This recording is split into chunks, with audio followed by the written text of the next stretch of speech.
versículo da carta de Tiago, capítulo 5. Antes de mais nada, meus irmãos, abstenham-vos de jurar. Não jureis nem pelo céu, nem pela terra, nem empregueis qualquer outra fórmula de juramento. Que vosso sim seja sim, que vosso não seja não. Sim, não caireis no golpe do julgamento. Graças a Deus. Posso sentar? Um versículo pequeno, mas de uma força muito grande, né? Que o sim seja sim e o não seja não. É a firmeza na postura como ser humano, é a firmeza da palavra, é a firmeza no compromisso físico e espiritual. Então, quando biblicamente falava assim, que o sim seja sim, que o não seja não, é que você tivesse pulso frente às suas decisões e que elas fossem assertivas, no sentido de que você tivesse certeza dos seus atos para que não se arrependesse depois. Né? É um contexto histórico bem complexo da época, mas em que a palavra tinha um peso muito grande.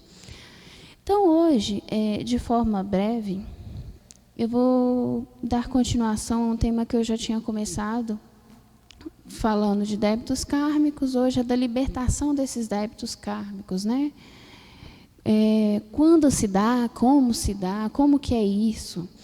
Então, assim, todo mundo já sabe que débito kármico é o histórico que você tem de reajustes, de situações que você vem nessa encarnação para resolver. E quando você sente que você cumpriu isso, né? Que isso está liberto em você? Bom, hoje tem falado muito em consciência. Então, na verdade, quando nós estamos falando desse débito kármico, dessa conta a pagar, que ela está na nossa consciência, ela está no sentido de que nós sabemos que, de alguma forma, nós não conseguimos cumprir com as nossas metas ou extrapolamos nossos limites e ferimos ou o livre-arbítrio do outro ou o sistema como um todo. Isso gera em nós um dever moral de reparação. Então, o débito kármico nada mais é do que esse dever moral de reconstituir a situação à sua forma anterior. Então, quando a nossa consciência ela atinge um estado de amorosidade em relação a outra pessoa, quer dizer, eu já não tenho mais ódio, eu já não tenho mais sentimentos que me causam repulsa a outra pessoa ou a situação. Então, você vê que você atingiu uma conclusão naquela história, a gente pode dizer assim. Você conseguiu resolver aquilo em você, aquilo na sua situação. Ou, quando a situação pela qual você passou, ela vai tão forte em você, e eu não estou falando da situação em si, mas do que ela causa em nós, que o aprendizado ele já te serve como libertação de karma. É quando nós passamos, por exemplo, por uma situação de doença, né? Nós aprendemos tanto com aquela situação que nós conseguimos libertar ali, naquele instante, dentro de nós, muitas situações mal resolvidas, porque você vai parar para repensar a sua vida, você vai passar a valorizar mais as circunstâncias, as pessoas ao seu redor, vai deixar de julgar as pessoas e as circunstâncias, né? Pelo menos é o que se espera, na sua grande maioria, que as pessoas repensem nesses momentos. Então, quer dizer, a gente não teve ali uma situação de amor que te elevou. É uma situação de dor, mas que você conseguiu transformar aquilo de uma forma que aquilo te libertasse das nódias que há em você, desses miasmas que ainda te prendem às dimensões a quais nós estamos. Porque o que nos prende a dimensões e a planos é a nossa consciência. Então, quando eu consigo liberar da minha consciência esses laços, esses cordões energéticos negativos, quando eu consigo me desfazer deles pelo aprendizado, pelo amor, pela caridade, pela desvinculação. Às vezes você consegue somente desvincular-se. Então, essas situações elevam a sua mente, e você vai subindo essas dimensões, esses planos mentais. Então, é tudo no plano da consciência.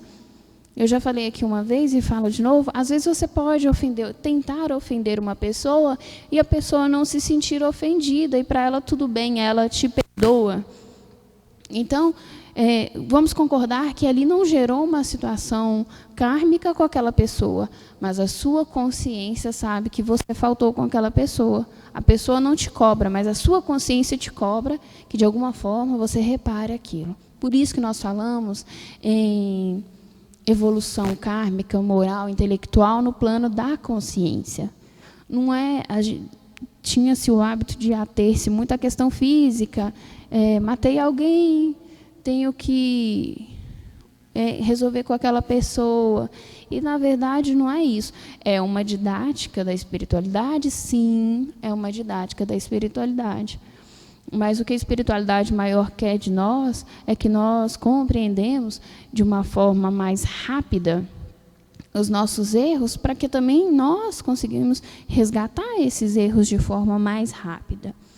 Bom, então eu falei desse preenchimento de amor do ser, do aprendizado concluído. E quando a gente supera essa fase, né, desses karmas em si, né, vamos ter um exemplo que a pessoa conseguiu resgatar todas as suas situações em relação a outras pessoas. Ela ainda vai ter um outro fator, que é um resgate em relação ao sistema, ao todo. É ajudar a localidade de onde você vem, da onde você aprendeu. Então, além das pessoas em si, dos seres, dos espíritos que nos criam laços, nós temos esse débito com o sistema, como ajudar uma determinada localidade que, numa outra vida, você destruiu. Então, toda essa degradação que nós fazemos ao meio ambiente, por exemplo, ou a não preservação, também somatiza em nós deveres morais com o sistema. Então, não é só ser bonzinho, não. Tem que fazer mais que isso. Tem que agir, tem que ser proativo em relação ao outro, em relação ao todo.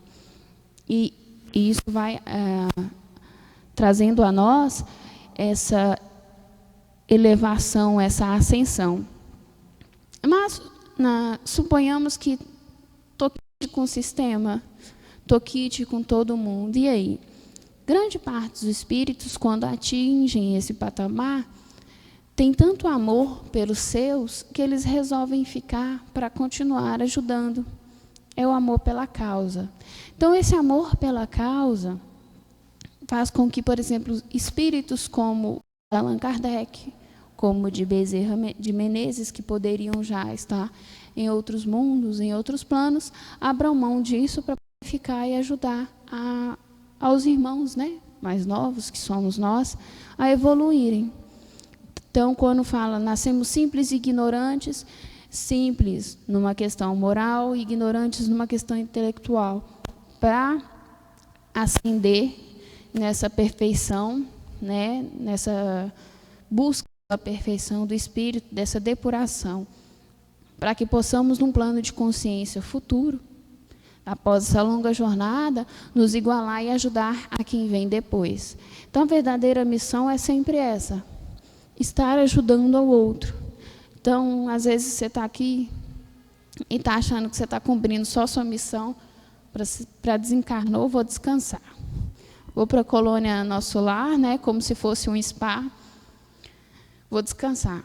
E não, quando o espírito é guerreiro, e nós somos, sim, espíritos guerreiros, espíritos que batalham, nós não conseguimos ficar parados frente a situações que necessitam que coloque a mão na massa, que busque, que resgate. Então, é do espírito essa necessidade de ajudar o outro. Então, depois do desencarne, tem mais trabalho ainda. Se você for analisar, na verdade, a gente está mais descansando aqui do que trabalhando, porque o espírito não tem as mesmas disposições que nós, como seres encarnados. até pela condição de encarnado, né, que sente dores, que quebra isso, que quebra aquilo, o espírito não vai passar por isso. Então, ele está mais em atividade do que nós, seres encarnados. E aí a gente tem que ir se preparando para essas situações que vêm posteriormente. Entender que a nossa condição de aprendizes também, ela é uma condição eterna. Porque o que nos diferencia nós a Jesus? Jesus é o irmão mais velho, veio primeiro, aprendeu primeiro. E como irmão, todo bom irmão mais velho, ele nos ensina, ele cuida de nós, ele nos orienta, nos rege. Tudo isso com a permissão de Deus. São espíritos diferentes. Então, ele vem nos orientando como essa condição de irmãos mais velhos. E o que Jesus vem, quando ele reencarna na Terra, mostrar para nós? Que todos nós temos essa condição de evoluir. Vai demorar? Não sei. A cada um momento. Eu não sei a minha própria condição espiritual, também não vou saber de cada um de vocês. De repente, a gente tem aqui entre nós espíritos que estão só na condição missionária, de auxiliar o outro, que não tem tanto esse resgate, que está mesmo nessa condição de trabalho de ensinamento e tudo, mas a mim não é dado saber quem são esses espíritos, mas todos nós chegaremos ao final dessa caminhada, não na mesma condição, porque quando nós chegarmos nessa condição que Jesus se encontra hoje, ele vai estar numa condição ainda melhor, porque ele começou a caminhada primeiro, mas nessa eterna condição de aprendizado. Bom, e aí então essa libertação de karmas, que parece tão complexa e na verdade é simples, porque quando você passa a ver ela como uma forma de aprendizado, de condição de melhoramento do ser, você tira o peso dela ser um castigo da espiritualidade, porque, na verdade, houve uma participação do espírito na escolha dessas provas antes de encarnar. Então, ele estava lá, olha, quando eu tiver 15 anos, pode colocar esse acidente aqui que eu dou conta. Vai me limitar, mas pode colocar que eu dou conta. Não, pode pôr essa pessoa para encarnar junto comigo, porque eu vou reajustar tranquilo, eu sei que eu tenho essa pessoa. Então, nós estávamos lá escolhendo isso, ninguém passou um roteiro para a gente, né? Ninguém é um ator de novela e foi passado um roteiro, sua vida vai ser essa, você só vive. Tem uma participação do espírito nessa escolha. Então, ter essa consciência. Quando acontecer a situação, eu não pedi para Deus isso. Pediu e deve ter assinado um contrato lá embaixo. Pode mandar que eu dou conta. Se levar mais com leveza. Às vezes eu brinco um pouquinho e parece que eu não... Pode parecer que não se leve a sério a situação, mas eu levo. Só que quando a gente traz a leveza para a situação, até para você lidar com o problema é melhor. Porque se você for pôr peso em todas as situações da sua vida, a gente vai andar muito mal-humorado. Porque condição para resolver tudo de imediato nós não temos. Nós temos que contar com o nosso aprendizado, a nossa condição, a disponibilidade do outro em resolver e as circunstâncias, se favoráveis ou não. Então, quando a gente traz essa leveza, a gente entende que deu para resolver agora, beleza, próximo. Não deu? Então, espera aí, vamos deixar aqui guardadinho. Na hora que a espiritualidade me possibilitar condições e merecimento, que aí entra no campo de trabalho e tudo, eu vou resolver essa situação. Então, quando eu falo trazer leveza e até brincar consigo mesmo e com a sua situação, é entender que dá para chegar lá, mas que essa ansiedade em ser, em estar, não resolve a vida de nós. Às vezes até atrapalha, porque a espiritualidade está tentando agir ali, está tentando te intuir, está tentando trabalhar com você, e você não deixa que a espiritualidade atue por um padrão que a gente fala endurecido, você não se abre para outras possibilidades espirituais. De forma sucinta, né, porque nós temos um atendimento daqui a pouco, era isso que eu queria falar, dessa leveza com nós mesmos, desse amor. as situações vividas, por mais difícil que seja, e se você perceber que você está numa situação da sua vida que você não está dando conta, pede ajuda. Né? Nós estamos aqui na condição de família, tem pessoas aqui que eu conheço há no mínimo 18 anos. Então, são para mim mais do que amigos, são irmãos, são familiares, que eu convivo muito mais que alguns familiares consanguíneos, né, de sangue. Então, pede ajuda, tá um para ajudar o outro, é o nosso dever, nós temos que primeiro ajudar-nos como corpo mediúnico, para depois levar essa energia para os pacientes e para aqueles que precisam. E não persistam naquilo que vem te causando tanto transtorno. Busque sempre a via da paz, né? Como se fala, a paz não o caminho não é a paz é o caminho. Então, ter isso em mente bem fixado. Que a espiritualidade maior, ela nos transmite, e isso nós podemos sentir nas atividades mediúnicas, tranquilidade, paz, amor, equilíbrio.